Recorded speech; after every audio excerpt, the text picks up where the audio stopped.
Halo semuanya, Assalamualaikum warahmatullahi wabarakatuh. Bagaimana kabar kalian? Semoga kalian dalam keadaan sehat walafiat ya, sehingga kita bisa meneruskan materi pada pertemuan hari ini. Setelah minggu lalu kita sudah mempelajari algoritma dengan bahasa natural, kita akan melanjutkan pembahasan algoritma dengan flowchart. Nah, sebelumnya, mari kita simak dulu materi pertama hari ini, yaitu tentang pengertian flowchart. Flowchart ini biasa disebut dengan bagan alir, merupakan penulisan algoritma menggunakan simbol-simbol yang sudah menjadi standar pada dunia komputer. Flowchart digunakan untuk menggambarkan alur algoritma menggunakan diagram dengan tujuan memperjelas langkah-langkah penyelesaian algoritma.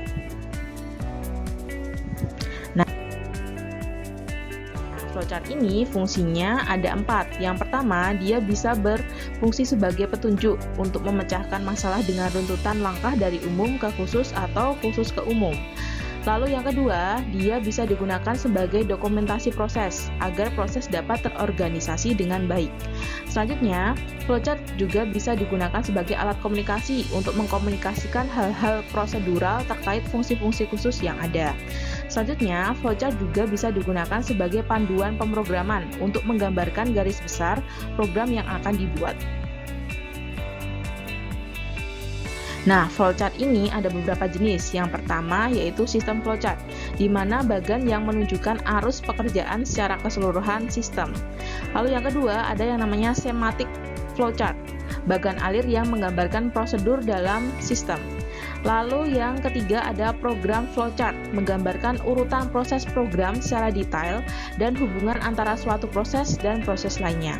Lalu yang terakhir ada yang dinamakan proses flowchart, yang menggambarkan proses dalam suatu prosedur secara keseluruhan. Nah, sekarang flowchart itu kan tadi dijelaskan bahwa dia algoritma yang digambarkan melalui diagram-diagram. Nah, diagram-diagramnya itu seperti yang ada di layar ini nih. Yang pertama ada tanda panah. Tanda panah ini biasa disebut juga dengan flow direction symbol, yaitu simbol yang digunakan untuk menghubungkan antara simbol yang satu dengan simbol yang lain. Misalkan ada simbol terminator yang akan dihubungkan dengan simbol processing. Nah, nanti dia penghubungnya itu adalah tanda panah ini. Yang kedua yang bentuknya seperti elips ini, dia disebut dengan terminator symbol, yaitu simbol untuk permulaan dan akhir dari suatu kegiatan. Lalu yang ketiga ada simbol yang berbentuk bulat ini atau lingkaran. Dia disebut dengan konektor simbol, yaitu simbol untuk keluar, masuk, atau penyambungan proses dalam lembar dan halaman yang sama. Jadi misalkan ada suatu flowchart yang dari atas sampai akhir sudah menyelesaikan satu halaman, dia bisa disambungkan dengan konektor simbol ini. Lalu selanjutnya ada konektor simbol yang bentuknya seperti rumah terbalik ini, yaitu simbol untuk keluar masuk atau penyambungan proses pada lembar atau halaman yang berbeda. Jadi kalau dia flowchartnya terlalu panjang dan beda halaman, misalnya di halaman depan dan disambungkan dengan halaman belakangnya, dia menggunakan flowchart yang bentuknya seperti rumah terbalik ini. Lalu ada simbol flowchart yang bentuknya seperti persegi panjang. Dia disebut dengan processing symbol, yaitu simbol yang menunjukkan pengolahan yang dilakukan oleh komputer. Misalkan kita bisa menghitung luas persegi panjang misalnya kemarin. Nah, nanti kita akan menggunakan processing symbol ini sebagai diagram atau bagan untuk menghitung luasnya. Lalu yang selanjutnya ada simbol yang seperti trapesium terbalik. Simbol ini disebut dengan simbol manual operation, simbol yang menunjukkan pengolahan yang tidak dilakukan oleh komputer. Jadi pengolahan yang dilakukan oleh manusia seperti itu. Nah, bisa digunakan simbol ini.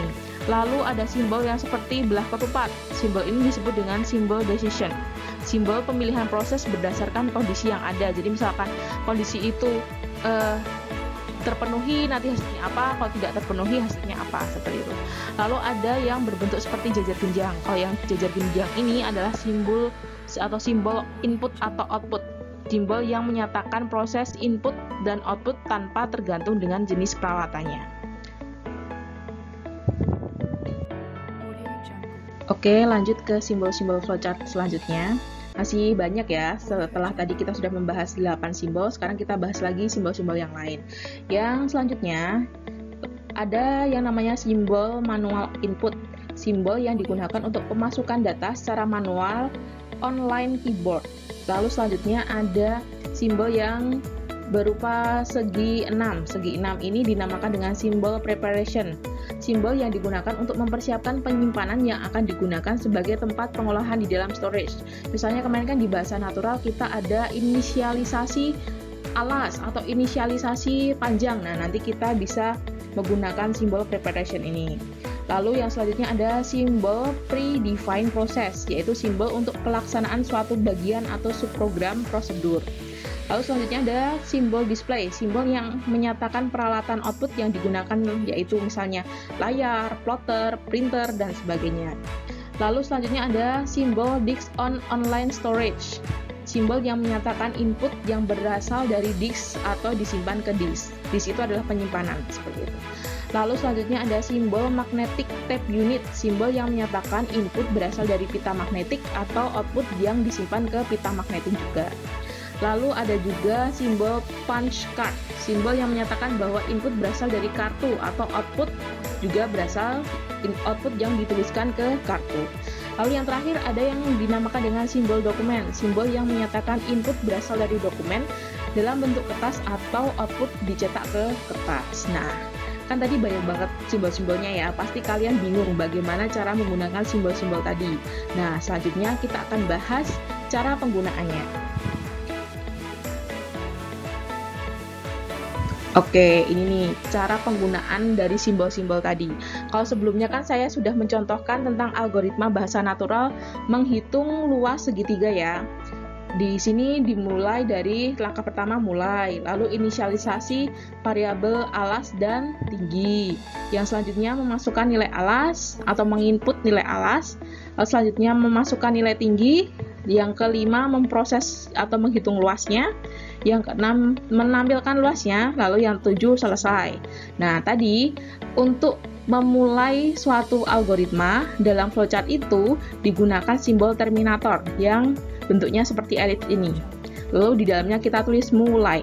Setelah itu dilanjutkan dengan langkah kedua, yaitu inisialisasi variabel alas, tinggi, dan juga di yang natural kemarin belum saya tulis, yaitu variabel luas. Alas ini dia ada tipe datanya integer. Integer itu berarti dia nanti isinya berupa angka. Tinggi juga integer. INT itu kepanjangannya integer. Lalu luas dia juga merupakan integer atau nanti dia isinya itu juga berupa angka. Nanti kalau isinya berupa kata-kata atau huruf nanti beda tipe data lagi ya. Tapi karena ini alas, tinggi, luas itu semuanya angka, makanya ditulis di sini integer, integer, integer. Nah, untuk menginisialisasi ini kita menggunakan simbol preparation yang berupa segi 6 tadi. Jadi yang mulai ini kita pakai terminator yang bentuknya ellipse, lalu selanjutnya menggunakan simbol preparation. Setelah itu, langkah ketiga kan kita memasukkan nilai alas. Nah, untuk memasukkan itu kita ambil bagan tadi atau simbol yang input. Jadi kita akan menginputkan alas. Selanjutnya, langkah 4 kita akan menginputkan lagi atau memasukkan lagi nilai tinggi.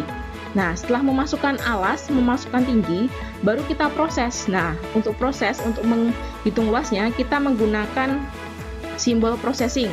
Di mana dalam simbol processing ini, di dalamnya ada proses untuk menghitung luas, yaitu luas sama dengan 0,5 atau setengah dikalikan alas dikali lagi dengan tinggi. Nah, setelah mendapatkan luasnya, kita menampilkan lagi luasnya. Jadi, kenapa simbol input dan output sama? Karena simbol ini memang digunakan untuk menampilkan atau memasukkan dari suatu variabel seperti itu. Jadi sama, mau input maupun output sama simbolnya. Setelah menampilkan luas, langkah terakhir adalah selesai. Nah, selesai kita pakai lagi tadi simbol terminator. Nah, dari simbol satu ke yang lainnya kita hubungkan dengan tanda panah seperti itu. Nah, ini salah satu contohnya. Misalkan kita cari contoh yang lain deh.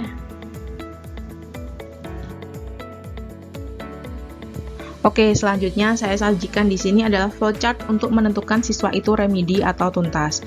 Kan kalau di mata pelajaran Siskomdik di SMK 5 Surakarta ini, kalian batas tuntasnya adalah 76. Jadi kalau nanti nilainya di bawah 76, kalian tidak tuntas, tapi kalau 76 atau di atasnya 76, maka kalian tuntas. Nah, sekarang kita misalnya akan membuat program yang bisa menentukan bahwa siswa tersebut itu tuntas atau tidak. Nah, seperti itu.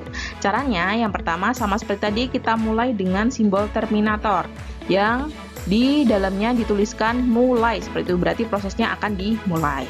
Selanjutnya, ini apa nih? Simbol apa nih? Jajar genjang. Kalau jajar genjang, ingat tadi, jajar genjang adalah simbol input output, dimana kalau di sini input ya, atau memasukkan nama dan nilai. Setelah nama dan nilainya dimasukkan, maka proses selanjutnya adalah decision atau memutuskan apakah nilai itu lebih dari sama dengan 76 atau tidak. Jika lebih dari sama dengan 76, maka dia lanjut. Dia sini nih, di tanda panah yang sebelah yang ke arah kanan. Ya, jika dia lebih dari sama dengan 76, maka keterangannya akan dituliskan tuntas. Tapi kalau dia nilainya kurang dari 76, maka keterangannya akan ditulis remedi. Nah, setelah dari keterangan remedi dan tuntas ini, dia akan bersambung ke proses selanjutnya, yaitu menampilkan nama, nilai, dan keterangan. Setelah itu selesai. Misalkan nih, ada siswa yang namanya Andi, dia nilainya 75. Nah, setelah masukkan nih namanya Andi, nilainya 75. Lalu langkah selanjutnya, menentukan apakah nilainya lebih dari sama dengan 76 atau kurang dari. Nah, ternyata nilainya Andi ini kurang dari 76. Jika dia nilainya kurang dari 76, berarti dia masuknya ke pilihan yang tidak. Maka keterangannya adalah remedi. Setelah itu, maka ditampilkan nih namanya Andi, nilainya 75, dan keterangannya remedi. Selesai, seperti itu. Nah, itu adalah contoh flowchart. Nanti jika kalian bingung, silahkan kalian tanyakan apa yang kalian masih tidak jelas ke saya ya. Selanjutnya, kita akan membahas tentang tugas. Tugas untuk kali ini agak sedikit lebih susah daripada yang pertemuan yang lalu. Tapi tenang saja, kalian bisa terus berkomunikasi kepada saya jika ada kesulitan. Nah, kalau sebelumnya kan kalian sudah menuliskan atau mengerjakan tugas, yaitu membuat algoritma dengan bahasa natural, yaitu tentang mencari luas persegi panjang, volume balok, atau luas lingkaran. Nah, silahkan dari pekerjaan kalian minggu lalu, kalian tulis algoritmanya dalam bentuk flowchart. Jadi ubah yang algoritma yang melalui dari bahasa natural diubah ke flowchart. Sama seperti contoh yang saya tadi. Jika kalian masih bingung, silahkan ulang lagi videonya. Nah, lalu nanti kalian gambarkan flowchart itu di buku tugas kalian dan difoto kirimkan ke postingan saya. Oke, sekian video dari saya. Wassalamualaikum warahmatullahi wabarakatuh.